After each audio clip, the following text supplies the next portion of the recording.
Hello and congratulations on getting access to this video course, and I'm going to walk you through how to create a profitable authority blog.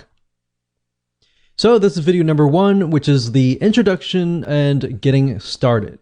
Now, before we jump right in, I want to jump in and talk about mindset because I want to make sure that you're in the right mindset before we get started.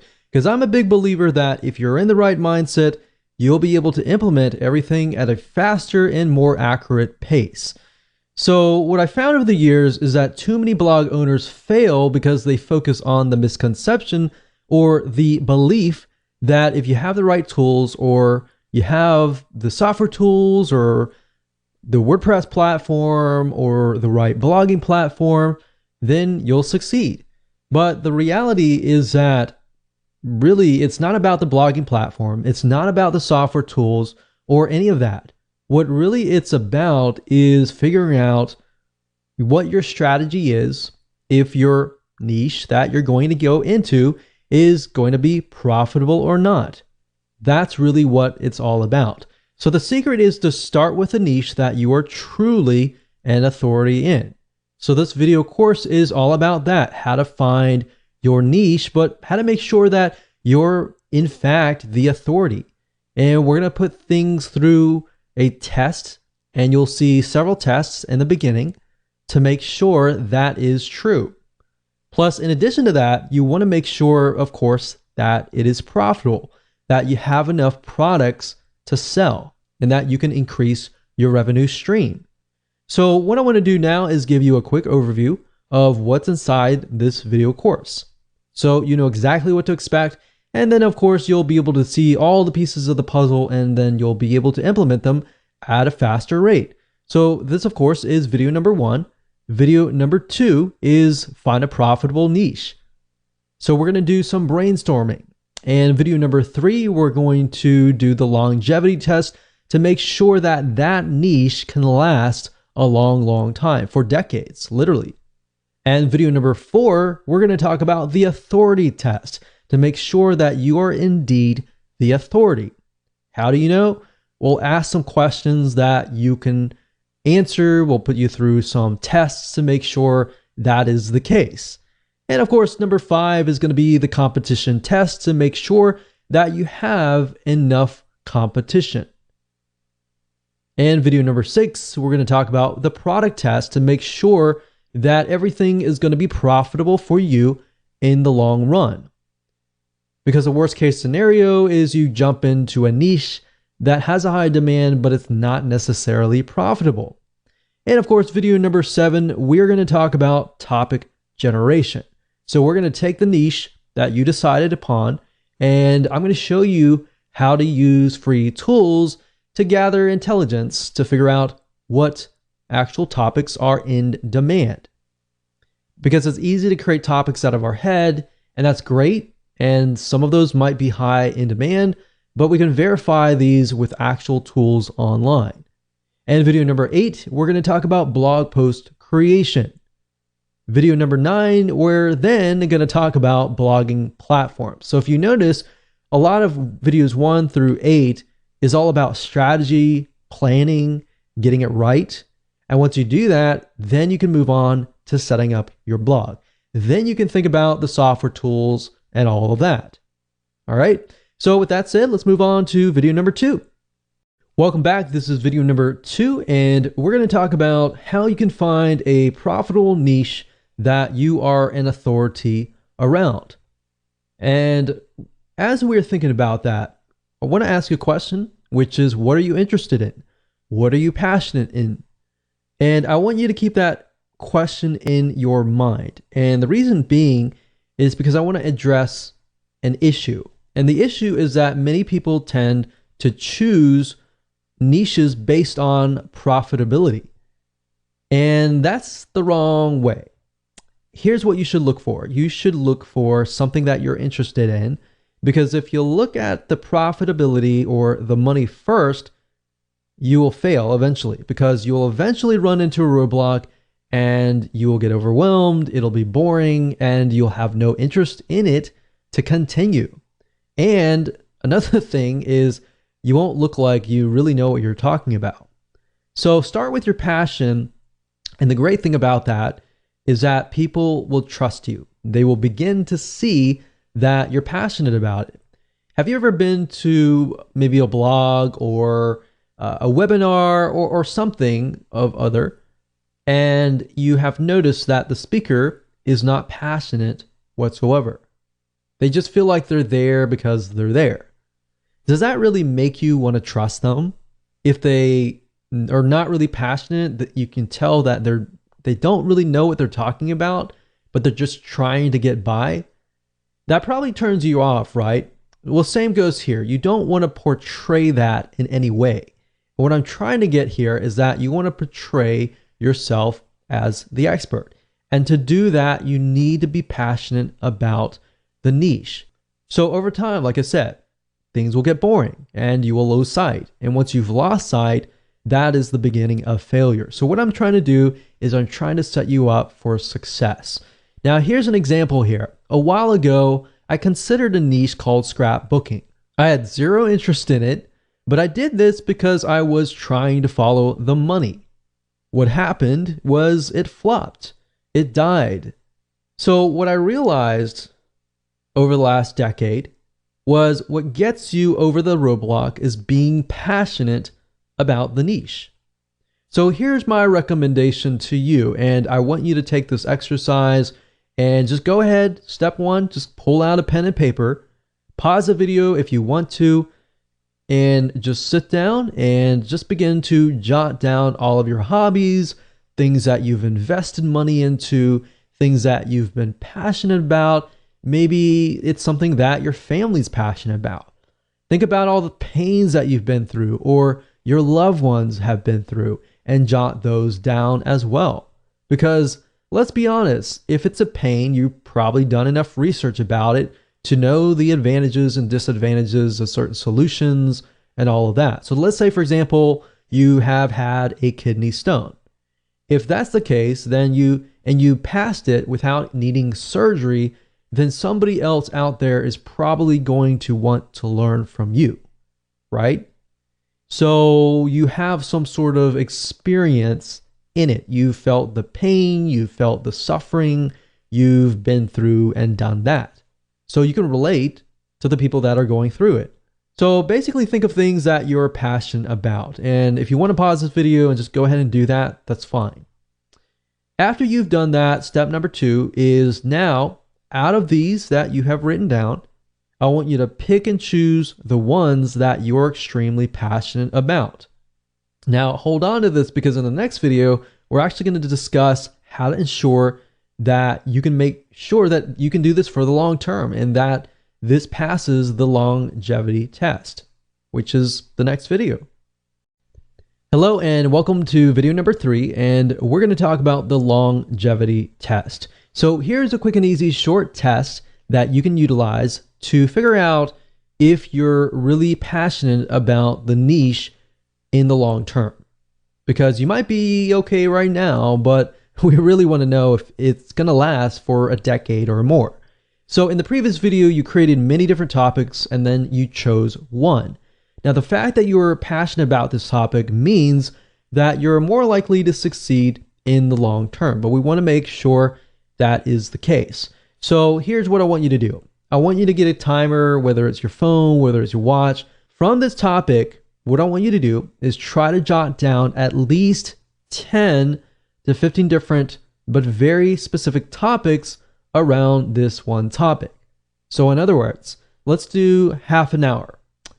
And let's see how fast you can create specific topics around this niche. So say, for example, let's take the example of kidney stones. We can think about with kidney stones, there can be dieting. For example, certain foods create kidney stones, and certain things, certain supplements can actually help pass the stone without surgery. Now, can you create 10 or more topics? So I created 2 out of those. Or let's say, for example, lowering cholesterol.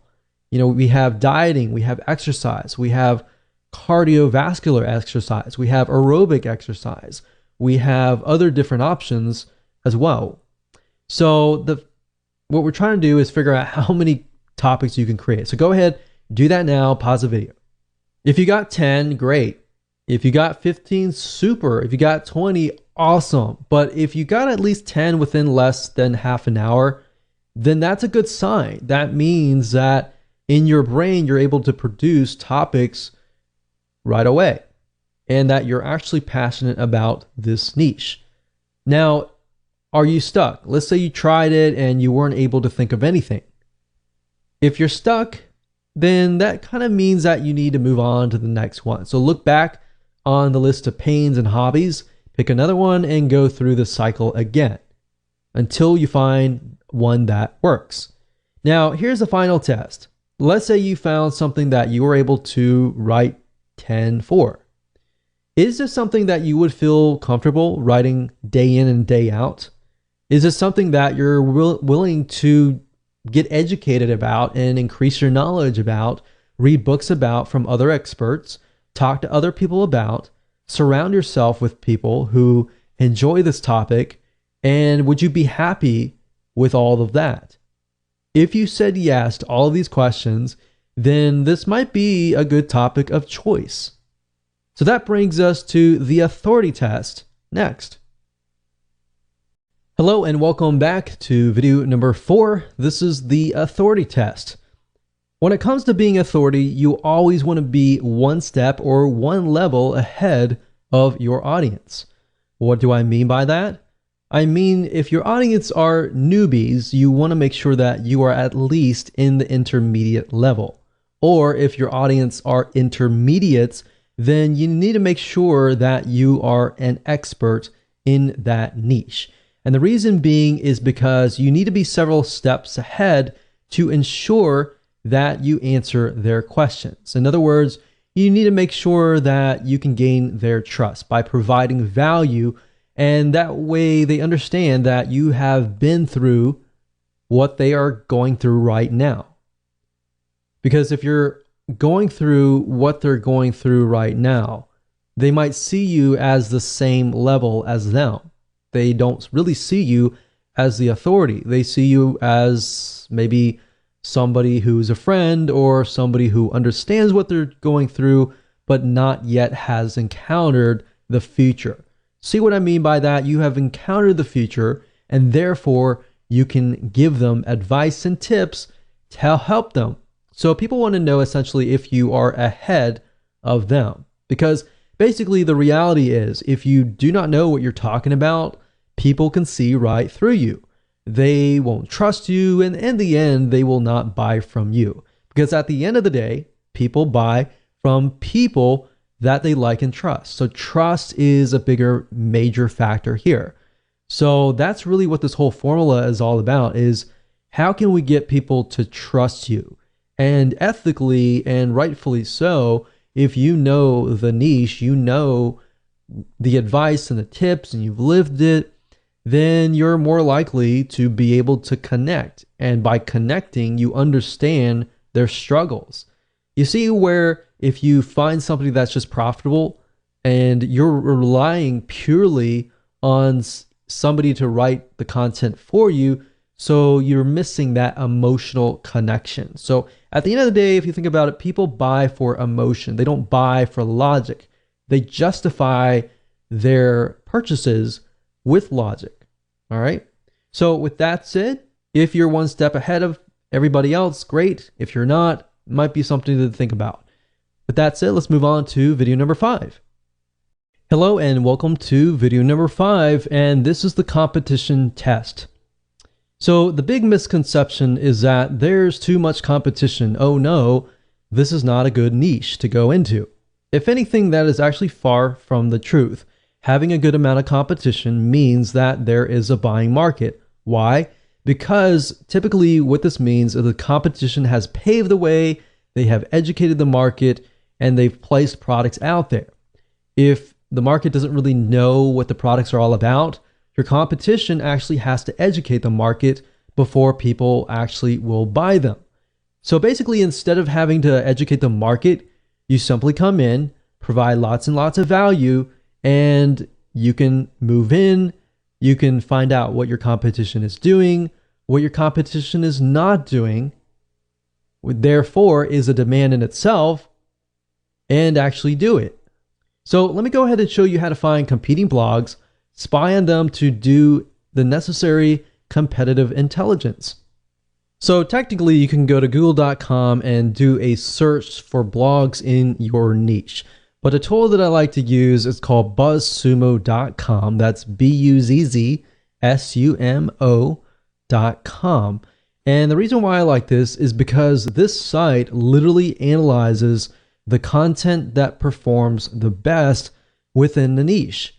So this really is going to help shortcut things for you.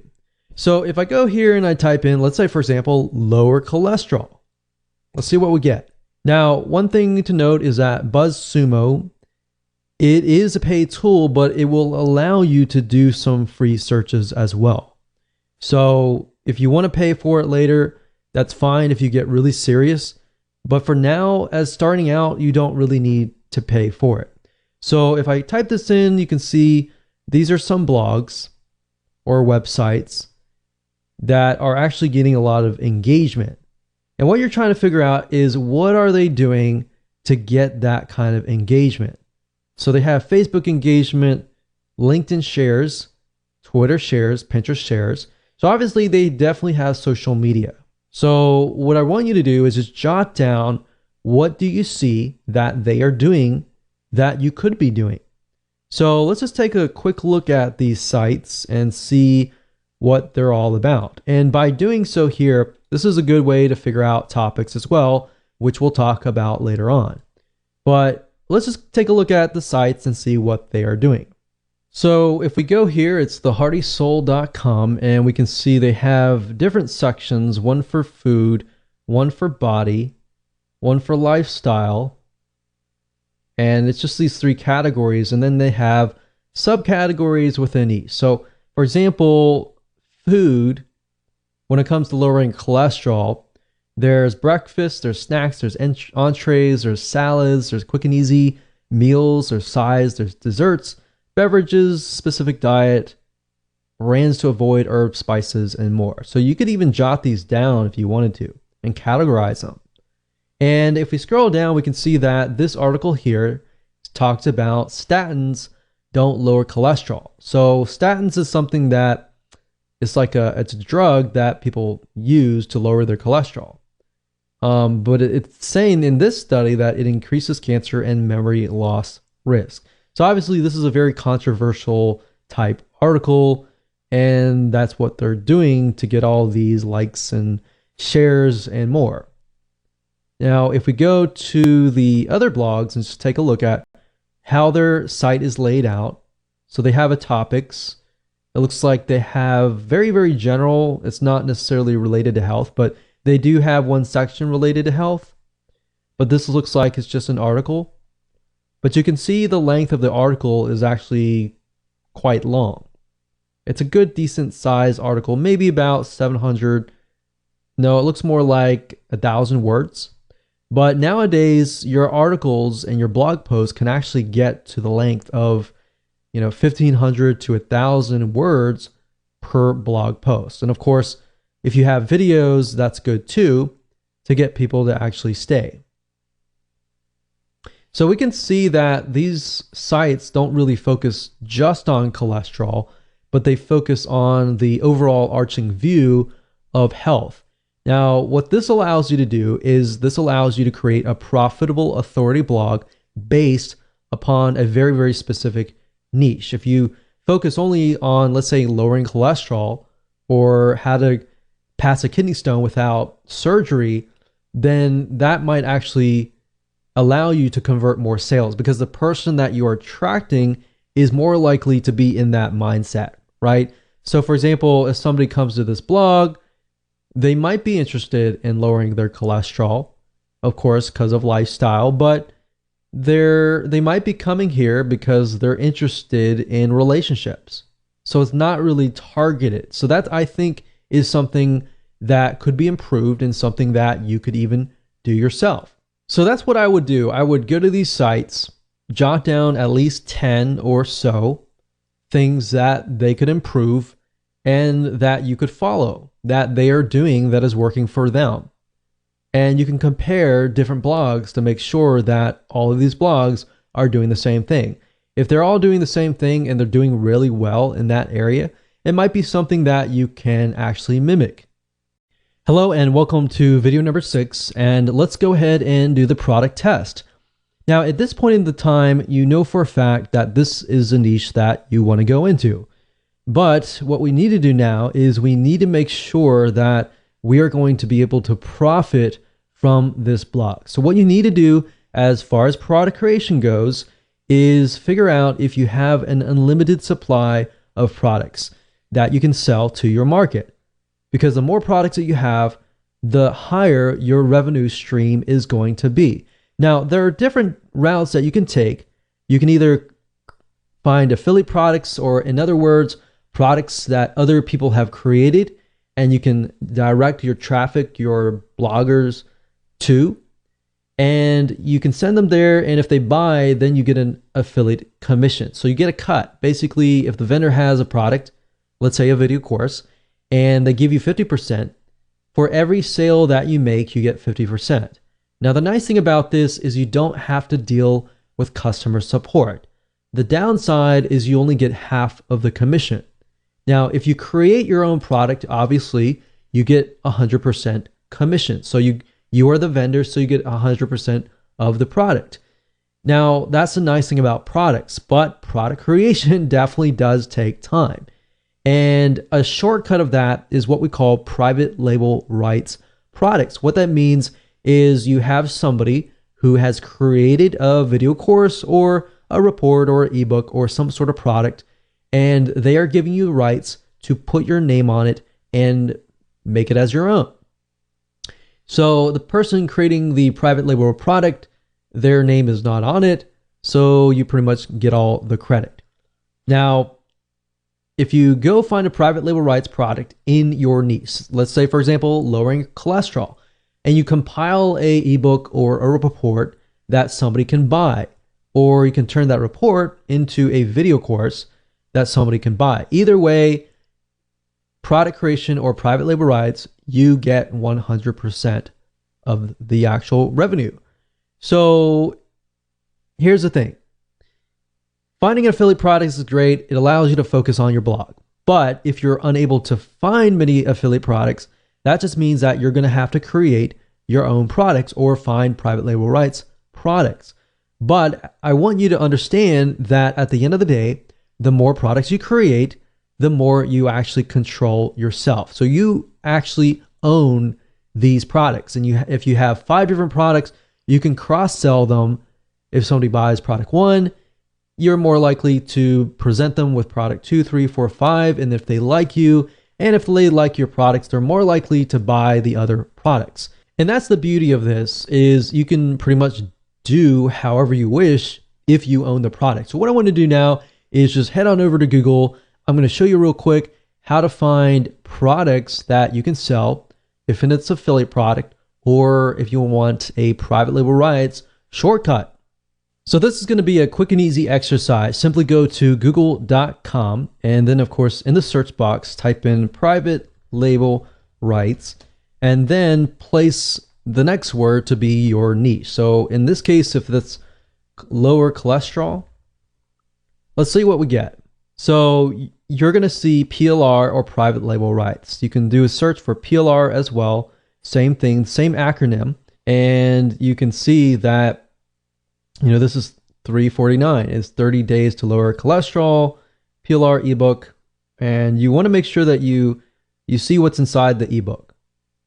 Now, I can't say for everything. Some ebooks are created with tons and tons of high quality, and some are created and they're not really good quality. So you really have to pick and choose. I mean, it's not really expensive. So at the end of the day, you can look at it, and if it's great, if it needs to be rewritten, you can hire an article writer to do a total rewrite of it. Or another thing you can do is you can head on over to upwork.com or fiverr.com, which is fiverr.com, and find somebody to turn these articles into videos, which is something that most people don't do, but that's an extra step that you can take that really adds a lot more value.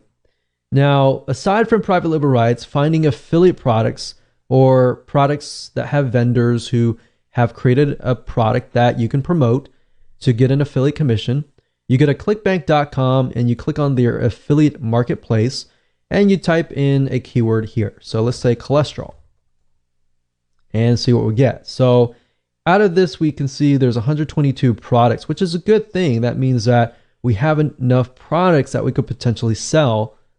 And as you can see here, the initial sell is $24.45, and that means that you're going to get that amount of money.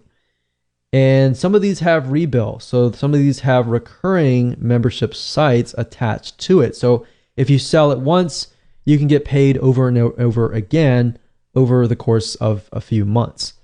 So what we're trying to do is we're trying to just glance really quick.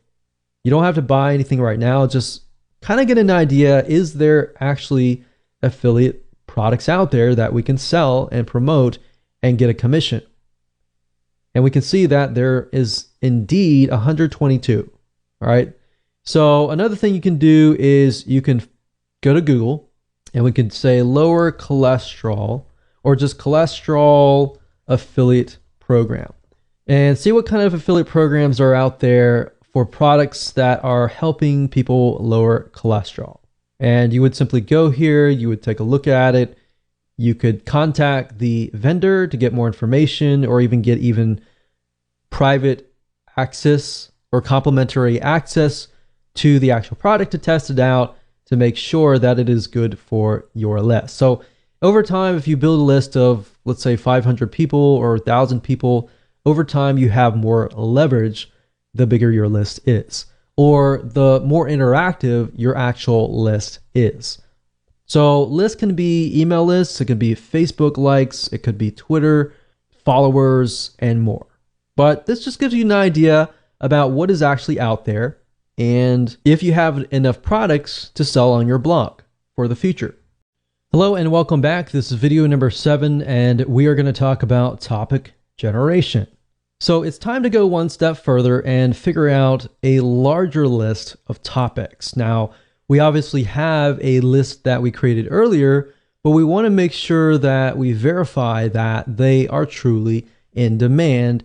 And that is something that people are asking for out on the internet. So how do you go about verifying this?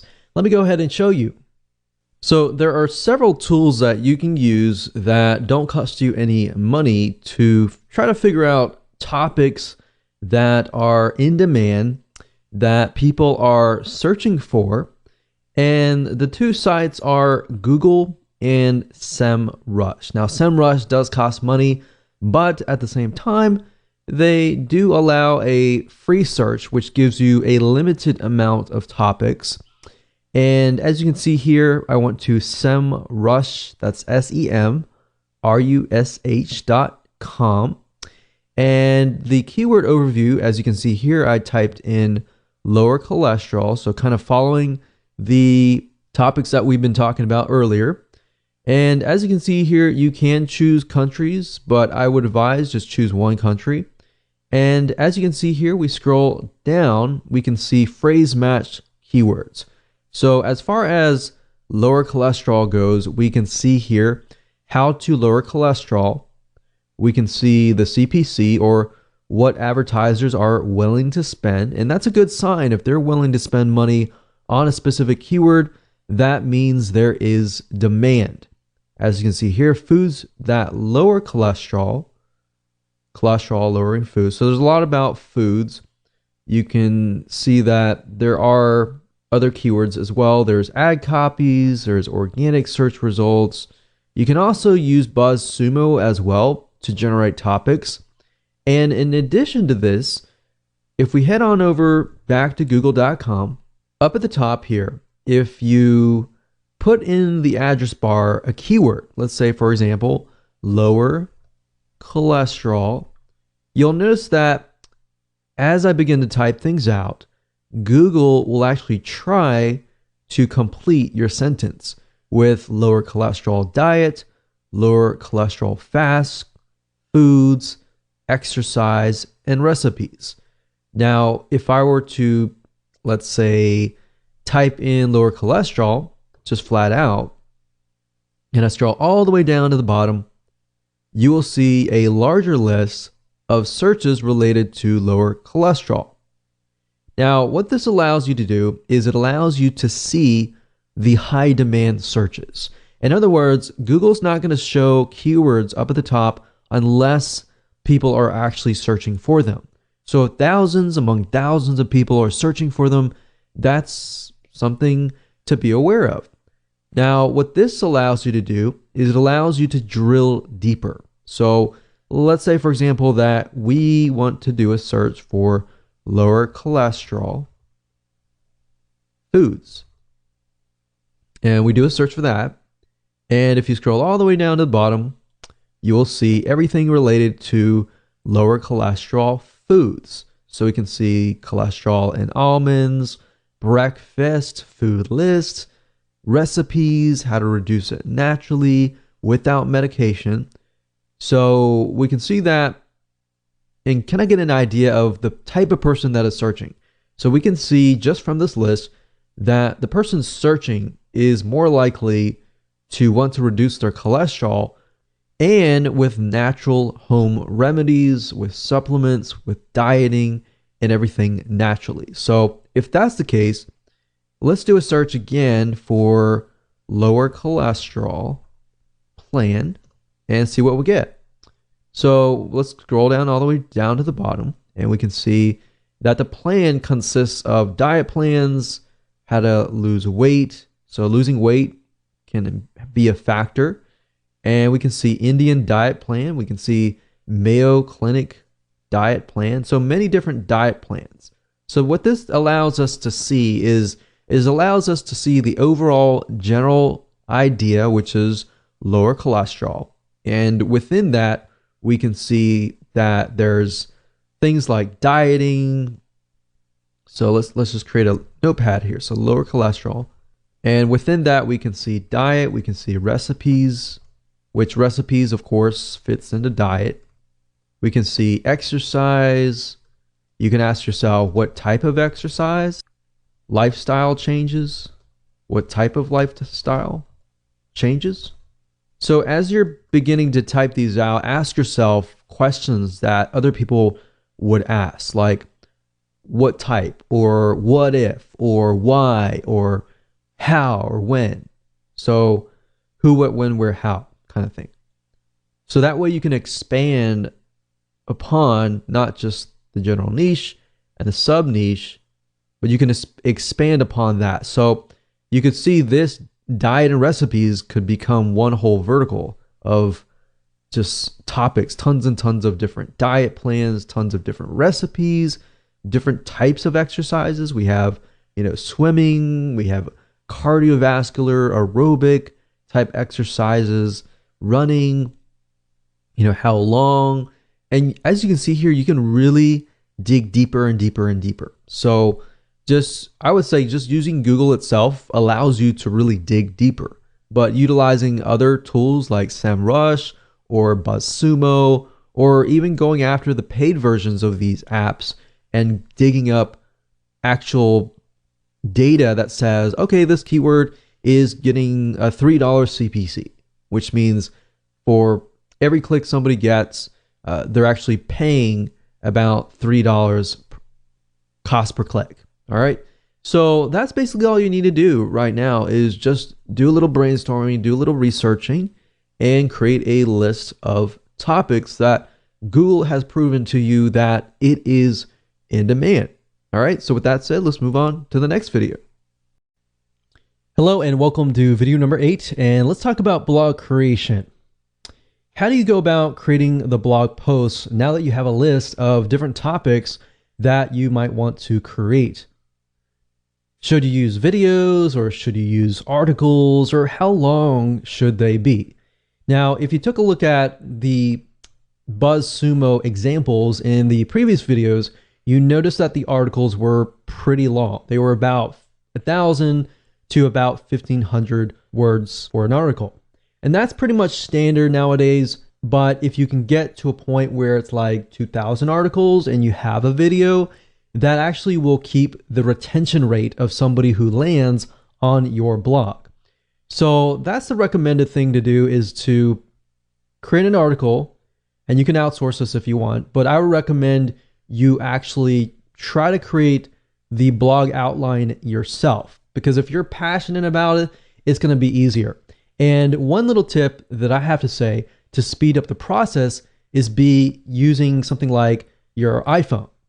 So like an iPhone, it has something called Siri, and Siri allows you to voice your thoughts on your notepad, and you're able to create an article at a really, really fast rate. Now, obviously, grammatically, everything might be incorrect, but what you can do is you can do that on your iPhone or your smartphone, or even Dragon Naturally Speaking, to create the article, and then you can send it to a proofreader. I create the articles and then I send it to the proofreader, because that allows me to be creative, that allows me to just push it all out, and then it allows somebody else to do the grammatical checking and the spelling and all that to make sure that it actually flows. Now, once you're done with that, what you can do next is you can head on over to places like Fiverr.com, Fiverr.com, and you can hire people to actually read your article and get them to turn it into a video. So essentially what you're doing is the video is the same as the article. And what you can do is you can add images, and that way you appeal to the visual audiences, the kinesthetic, and the auditory learners. There's 3 types of people and 3 different types of learning. So that's what I recommend to you. Now, as far as what the blog post should be about, well, I'm going to show you what we call the backward blog creation strategy. And I'm actually going to take an example. I'm going to show you how to write the article, or at least outline it to the point that you can do it all in less than 5 minutes. All right, so let me go ahead and show you that right now. Okay, so the reason why I call this the backward blog post strategy is because what we're doing is we're moving backwards, if that makes sense. And it'll make more sense once we dive right in. But as you can see here, what you're trying to do is you're trying to find an already proven blog post. We're not plagiarizing, we're not copying anything, and just want to get that out of the way. But what we're trying to do is we're looking at what is proven and extracting from that and making it more specific, making it more unique, and making it better, essentially. So we find that proven blog post, and then what we do is we can break it up. So this one proven blog post could essentially become 10 or 15 or 20 even smaller blog posts that are actually more specific. So let me show you this in action. This is super, super easy to do. We're not plagiarizing by any means, so I just want to make sure we understand that and that is clear. So let's move on and let's talk about lowering cholesterol again. So lower cholesterol foods. You notice that in the previous search that we noticed that a lot of foods, a lot of natural remedies. So let's kind of focus on that, because that seems to be what people are searching for. So let's just type in lower cholesterol foods and see what we get. So if we scroll down, we can see top 12 foods that lower cholesterol. And you'll notice this, a lot of articles are moving more towards 12 things or top 10 things that lower your cholesterol, or top 10 different types of cardiovascular exercises that allow you to lower your cholesterol, or even top 10 foods that you can still eat that are tasty that can lower your cholesterol. So let's just click through here. We'll click this one here, and let's just start from there. So as you can see here, it says 12 foods that lower cholesterol naturally. Now, if we take a look here, we can see that it lists different types of foods. So different categories of foods, like oats, we have red wine, we have salmon and fish, we have nuts. Now, we can see that while this is great and all, we can go more specific. So the question is, how do you go more specific? Because obviously the more specific it is, the more interesting it is sometimes, but at the same time, a lot of times it'll actually boost your authority simply because people feel like, okay, you've actually focused in on very, very specific details. So instead of saying like the top 12 different foods that lower cholesterol, what you can do here is say, for example, fish. You can say the top 10 fish that actually lower your cholesterol, or top 5 fish that lower your cholesterol, top 5 types of nuts. Because as you can see here, there are many different types of nuts. There's our pistachios, for example, that can help lower cholesterol. And there are many other types like almonds that can help as well. So try to go through here and just break it down. So let's just go here and we can see here that it's talking about nuts, oats, red wine, salmon or fish, nuts, and let's scroll down and see what else. So we can see teas, we have beans, we have chocolate, we have margarine, and we have garlic and olive oil. So there are actually other olive oils or types of oils that can lower cholesterol. So we can do oils, and let's just start with that. So obviously oats are oats. Red wine, there might be different types of red wine.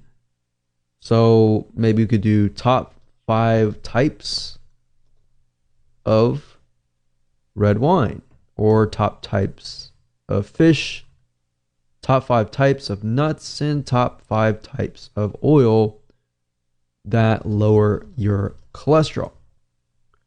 Now, indirectly, what you're doing here is, even though it is very, very specific, you're actually helping Google figure out what your site is all about. So there we go. From this one article, we were able to create 4 different articles. And because it's all very consistent, all we have to do now is we can go back to Google and type in, let's say, top beans to lower cholesterol. So right off the bat, you can see eating a cup of beans can lower your cholesterol as much as 10%. So we have navy beans, kidney beans, pinto beans, black beans, and chickpeas. That's already 3, 4, 5. So there you go. So you can easily find other articles out there that are based on these articles. So you can hire an article writer. Of course, there are many different places that you can go to hire article writers. Fiverr.com, that's Fiverr.com, is one good place to go to. And another place that you can go to is Upwork.com.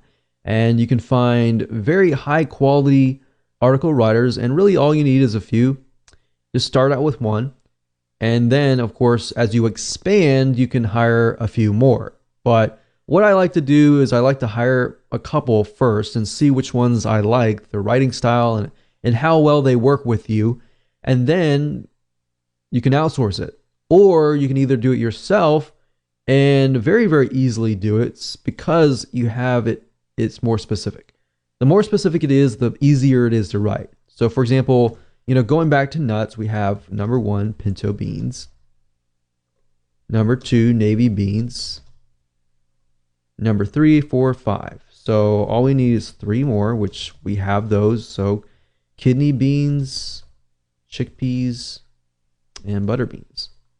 So all you have to do is simply hand this to an article writer and say, hey, I want you to write an article on the top 5 types of nuts that lower your cholesterol.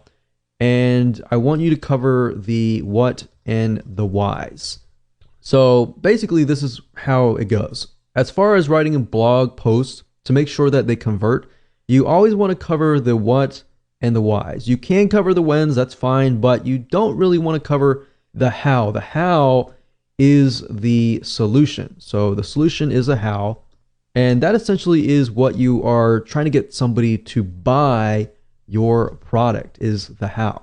So you get people interested in lowering their cholesterol. They learn about the what's and whys, and now they need to learn how to do that. All right. So that's how to create a high converting blog post at a very, very fast pace. Welcome to video number 9, and we're going to talk about blogging platforms. So congratulations, you've reached the end of this video course, and now it's time to talk about blogging platforms. We're going to talk about two things, WordPress or Blogger. And the reason why I want to talk about Blogger is because I know many of you might have the temptation to use Blogger, and Blogger is great. And you can use both, but I recommend the WordPress being your actual blog. And of course, if you want to use Blogger, you can use it to kind of bump the rank up of your WordPress site.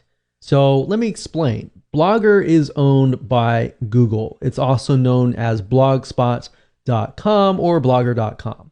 If you go to either or site, you will go to the same site.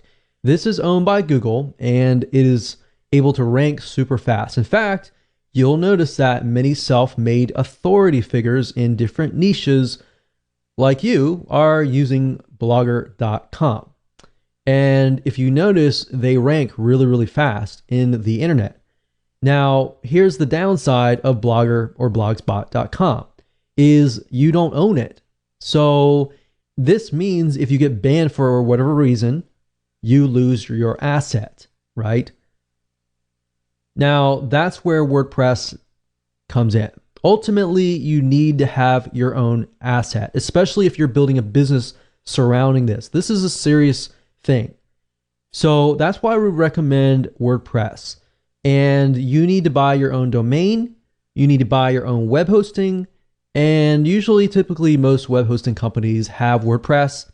So you can simply log into the panel or even ask them to install it for you, and they will install it, and you're good to go. So I'm going to explain a little bit more depth about WordPress. How do you find a domain? How do you go about finding web hosting? What web hosting companies we recommend? And how do you create your blog? How do you find themes? And we'll cover all of that in just a second. Okay, so in order for you to get this to work, you need to have a domain name because you need to have your own brand, essentially. So what you need to do is you need to head on over to a site called namecheap.com. And what Namecheap is a domain registrar, which is where you can buy your domains. So you can go here, and if the domain is available, you can actually get access to it. So if we say something like lower cholesterol, and I'm pretty sure lower cholesterol is taken, but we'll just do 1, 2, 3, 4, 5, 6.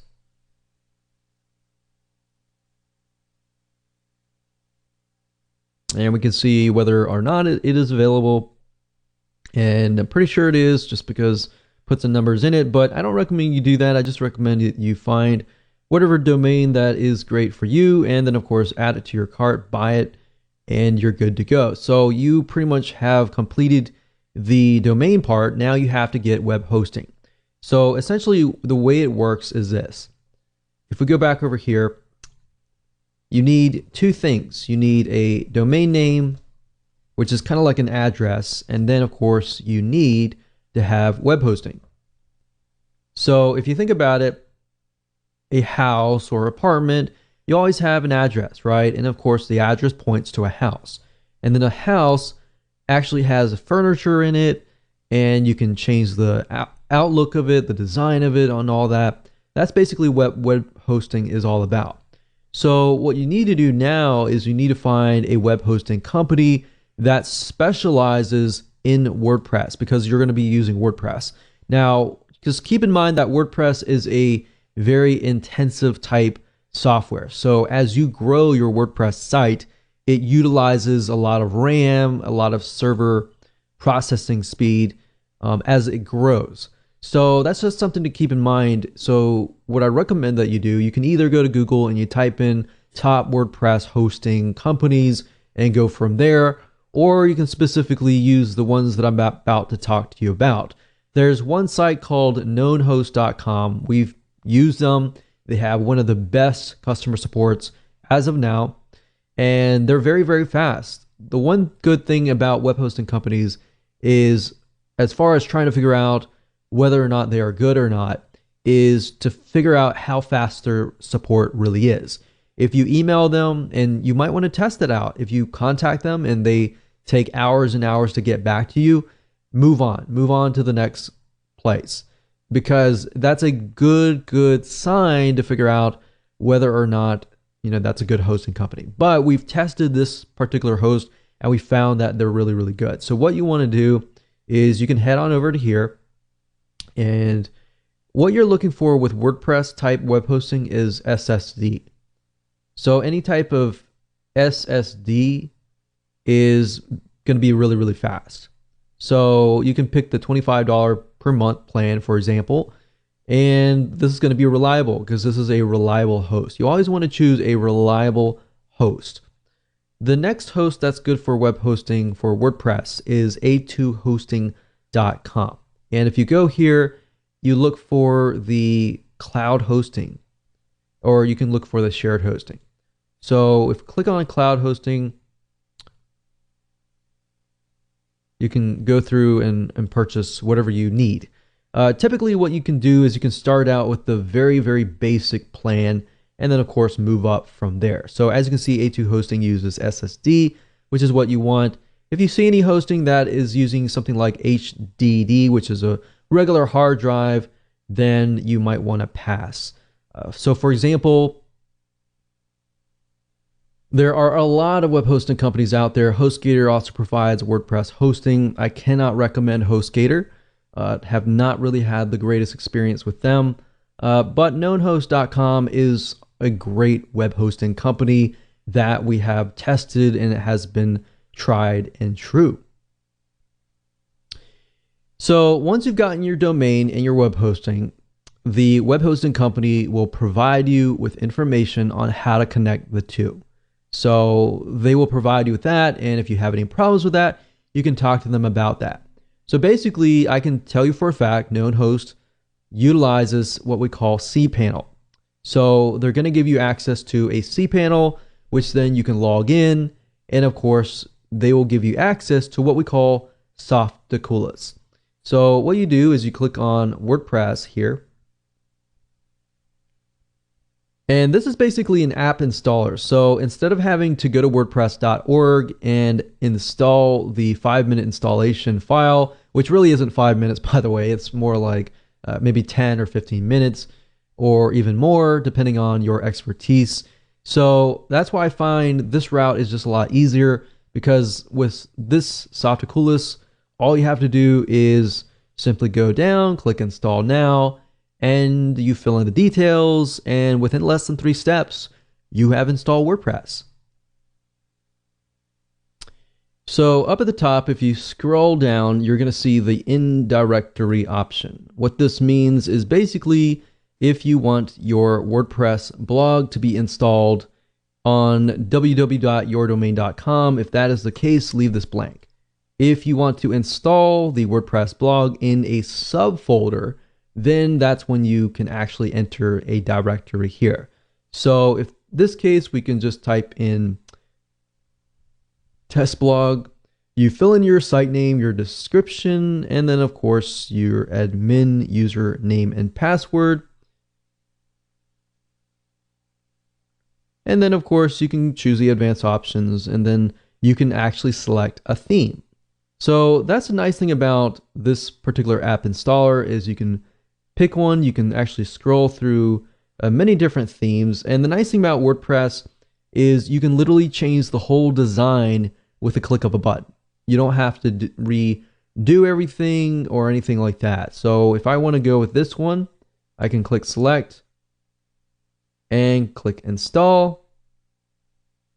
And literally within less than a minute or a couple minutes, we are good to go. That's it. And of course, if we go to the actual blog itself, we can see the actual blog has been created.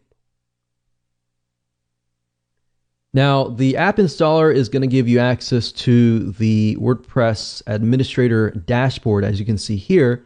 And all you have to do is literally, whenever you create a post, you can go here, add new posts, and you can add new pages. You can also change the appearance by going to appearance and themes. So let's say, for example, we don't like this particular theme. We always can go to add new, and we can find another theme. We can click install, for example, and it's installed. We can activate it. And if you go to the live site, you can literally see that the blog design has been changed. Now, I would recommend that if you are very serious about building a long-term authority blog, that you buy a theme that actually relates to your audience. So I recommend a site. It's called themeforest.net. Themeforest.net.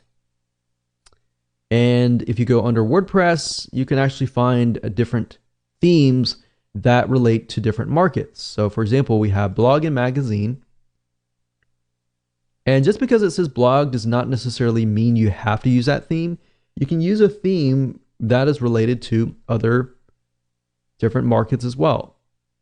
So as you can see, it ranges about $20 to about $54 per theme. But these themes are very, very professional and can definitely make you stand out. And if somebody comes to your site, you want to make a good first impression. And if you do that, that's one side of getting people to trust you, is to make sure that your site looks professional. So that's just something to think about as well.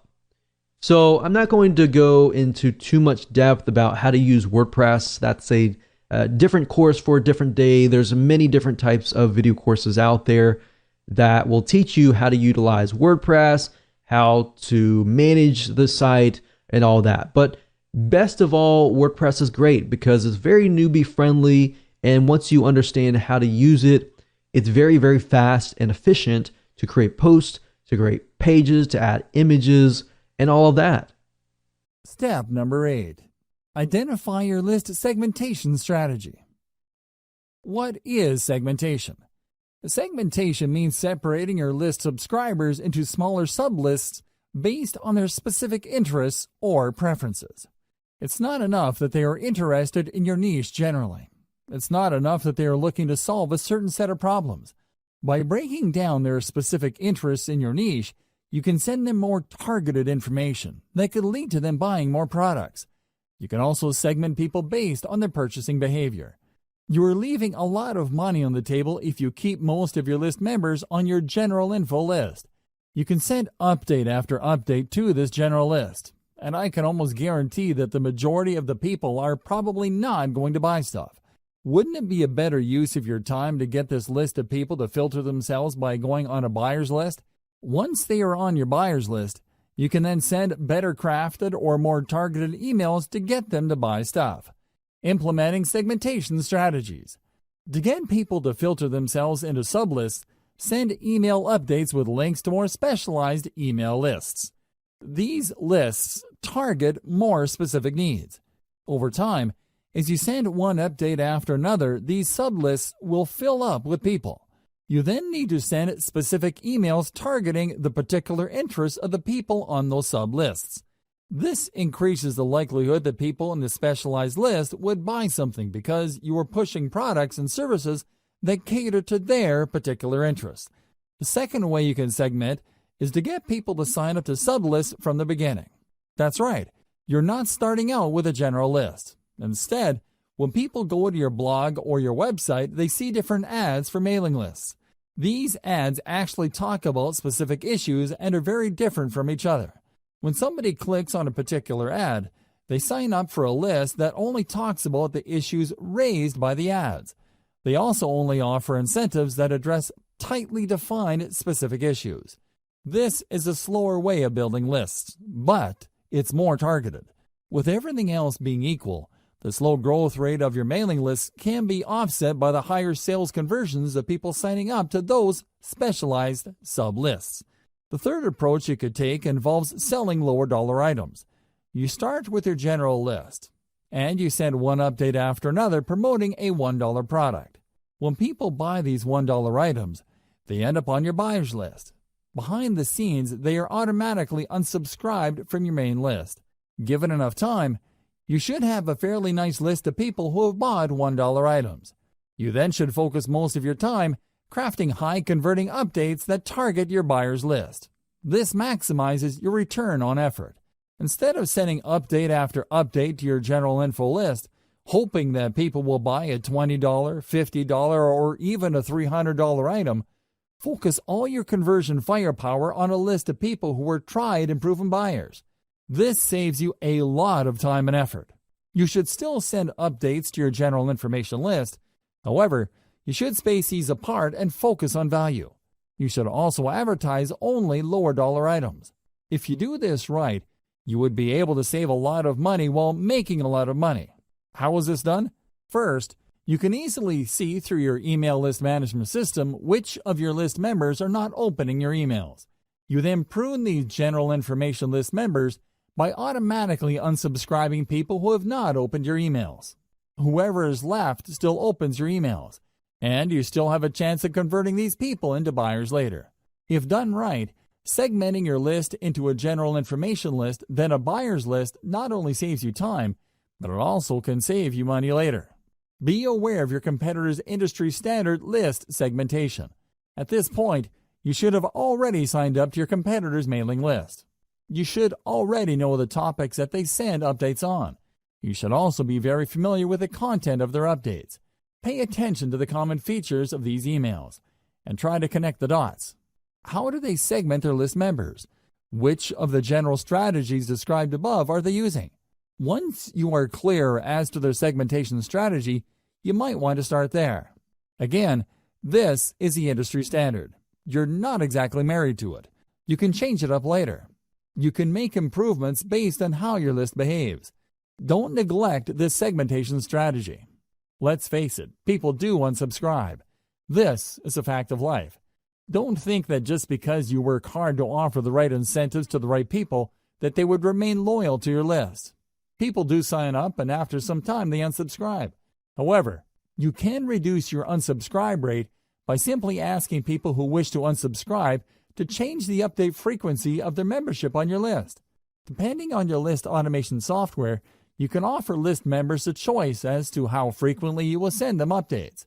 Don't neglect this powerful tip, because this can save your list.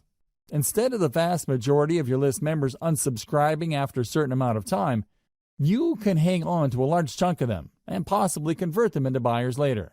Why segment? Why should you segment your list? People find themselves in your mailing list for a wide variety of reasons. While they share a common interest in your niche, that's probably the only thing they have in common. They can all agree on the one problem your niche focuses on. Despite this, they might have different related problems they need solved. A problem like weight loss, for example, has many different parts. Maybe some people are struggling with weight loss because of their metabolic rate. Other people simply eat a lot and have impulse control problems. Others tend to have a certain lifestyle.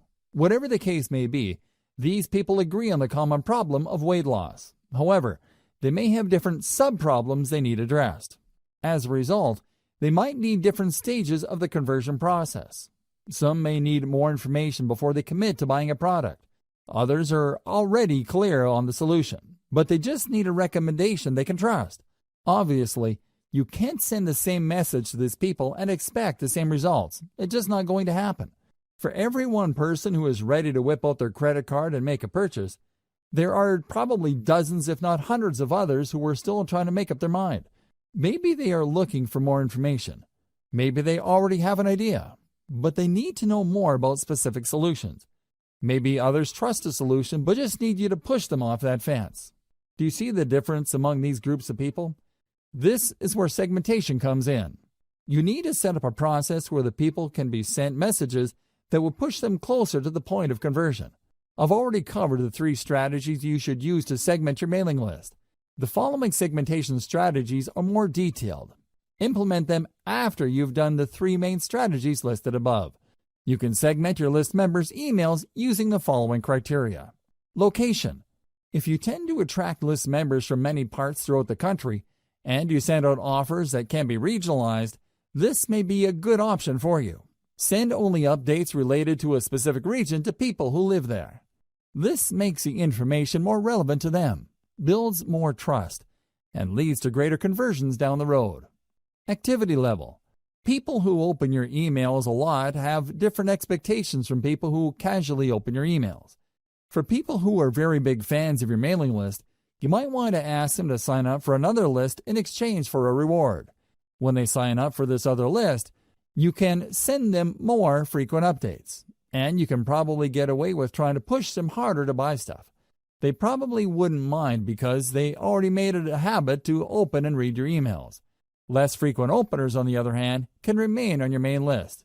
You can send them updates at regular intervals. Lack of activity. If people sign up for your autoresponder series but don't seem to open your emails, you might want to set up an automatic reminder system. Depending on the email platform you're using, set up the system to send a reminder email asking the recipient to respond or ask you a question. This lets you know whether the recipient is completely ignoring your emails. If this is the case, then you can prune these list members. Since they're no longer opening your emails and you've already reached out to them to get them to open your emails, it's probably a safe bet that you can delete them from your subscriber base without any negative effects. Just send different updates based on incentives downloaded by the list member. As I mentioned earlier, you can run different email lists on the same blog or website page. When people click these ads to sign up to a list, they're actually signing up to different email lists. Usually, these different lists offer different incentives. Increase the conversion rate of these different lists by making sure that your updates are guided by the incentive downloaded by the list members. For example, if the list member downloaded a video, chances are quite good that this person probably would want to watch other videos. On the other hand, if this person downloaded a graphics template or a graphics package, they're probably more interested in similar types of content. Make sure that your updates speak to these different incentive preferences so you can maximize your sales conversions. Separate info list members from buyers using low-dollar product offers. I've mentioned this above, but this is so powerful that I can't help but mention it again. Depending on your niche, it may be unavoidable that you end up with a general information list. You work hard to offer incentives, get people to sign up to your mailing list, and at the end of the day, you have a lot of people on this list. However, these people are generally just looking for general information on your niche. They're also all over the place when it comes to conversionability. In this case, it's a good idea to send regularly scheduled updates with low-dollar information product offers. Personally, I would push for really cheap stuff. We're talking about a $1 booklet, a $1 template package, or whatnot. Let your system send out these offers and set up your email on this management software to unsubscribe people automatically who buy these $1 items. Here's how you set it up. It's actually quite simple. When you send out your updates to your general information list, these updates will contain a link to your sales pitch. When people click that link, they see a purchase button. When they purchase, they were actually taken first to an email sign-up page. When they enter the same email address they used to get on your general information list, your email management software system will automatically unsubscribe them from the general information list and put them on the buyer's list. This way, when you send updates to your general information list, your tried and proven buyers will not see those updates. This is a good thing because you don't want them to feel that you're spamming them by sending them so many emails. You should then pay more attention to your buyer's list. Maybe you should send them updates with more in-depth solutions. Or you should send them higher quality information to get them to buy higher priced products or services. Segment your list based on mobile versus desktop. This is really non-negotiable. Over 60% of internet users view the internet through a mobile device. The problem is that these devices have different screen sizes. Make sure your mailing list segments your list buyers based on their screen preference. Depending on the email list automation software you're using, you should be able to automatically detect this. Regardless, your squeeze page must be mobile ready. In other words, it doesn't really matter what device visitors use to view your squeeze page, your page would look really good. It would look its best. Optimize your squeeze page for all environments. It shouldn't matter whether your audience is viewing your squeeze page through a mobile phone, a desktop, or a tablet.